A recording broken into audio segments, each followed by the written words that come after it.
Bonjour, aujourd'hui je voudrais faire une vidéo pour t'aider à corriger tes fautes d'accord, tes fautes de grammaire. Alors voilà, j'ai écrit sur le tableau donc une phrase et j'ai fait exprès de faire des erreurs d'accord. Alors tu vas me dire pour l'instant on n'a pas corrigé d'erreur parce qu'il y a des fautes pourtant. Alors comment cela se fait-il? Tu as une idée?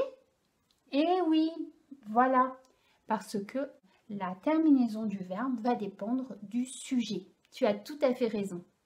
Alors, par contre, je suis assez embêtée parce que quand j'ai appris ma conjugaison à l'école, je disais je parle, tu parles, il parle, nous parlons, vous parlez, il parle. Mais je n'ai jamais dit les enfants sages parlent. Alors, comment faire? Est-ce que tu as une idée? Ah oui, remplacer le sujet par un pronom personnel. Bravo! Alors en effet, je vais remplacer le sujet par un pronom personnel. Et ici, à la place de dire les enfants sages, tu vas dire il. Très bien. Il avec un S ou sans S? Ah oui, avec un S parce qu'ils sont plusieurs. Donc je vais écrire il parle. Très bien. Alors maintenant, qu'est-ce que je dois faire? Je vérifie la terminaison du verbe. Alors, c'est là que ça devient compliqué parce que tu sais que les conjugaisons, il y a beaucoup de verbes à apprendre. Il y a les verbes du premier groupe, du deuxième groupe, du troisième groupe. Alors ici, on va vraiment essayer de globaliser l'ensemble des terminaisons. Donc, je vais te donner des petites astuces et puis après, pour le reste, c'est vrai qu'il faudra apprendre tes conjugaisons pour essayer de retrouver les bonnes terminaisons. Mais quand même, il y a des petites choses à dire, par exemple avec tu. Est-ce que tu sais que tu, il se promène toujours avec son chien S?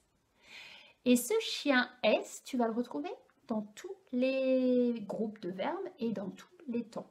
Donc vraiment, ça fait attention avec tu, il y a toujours son petit chien S qui est accroché au verbe. Avec il ou elle, eux, oh, ils détestent les chiens, donc jamais de S pour il ou elle au singulier. Jamais, jamais, jamais. Donc c'est vrai que la plupart du temps, on peut retrouver les terminaisons les plus fréquentes, c'est le T, le D, et puis pour les verbes du premier groupe au présent, bien sûr, c'est le E. Nous, avec nous, c'est toujours ONS, bravo. Alors bien sûr, dans les temps du passé simple, ça va se compliquer. Là, il faudra que tu apprennes, mais c'est quand même un temps qu'on utilise très peu. Avec vous, c'est EZ, bravo. Et avec il ou elle au pluriel, c'est ENT. Voilà, et sauf si on entend on, par exemple, ils sont, ils vont. Ah oui, c'est ONT, bien sûr. Alors là, justement, qu'est-ce qu'on a dit? Il au pluriel, c'est ENT. Donc, je vérifie la terminaison du verbe. Alors, je vais mettre une petite flèche pour regarder et oh là là, je me suis trompée sur le verbe justement. Donc, je vais tout de suite corriger. Je vais peut-être prendre le rouge parce que je pense que tu ne verras pas bien sinon. Et je mets E-N-T. Tout à fait, bravo.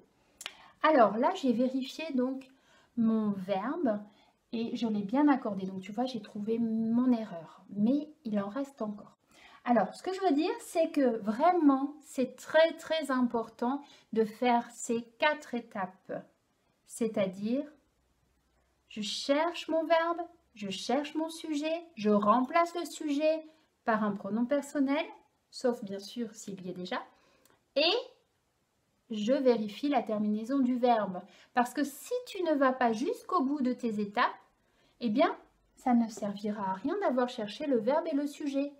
Et moi, je n'aime pas faire des choses qui ne servent à rien.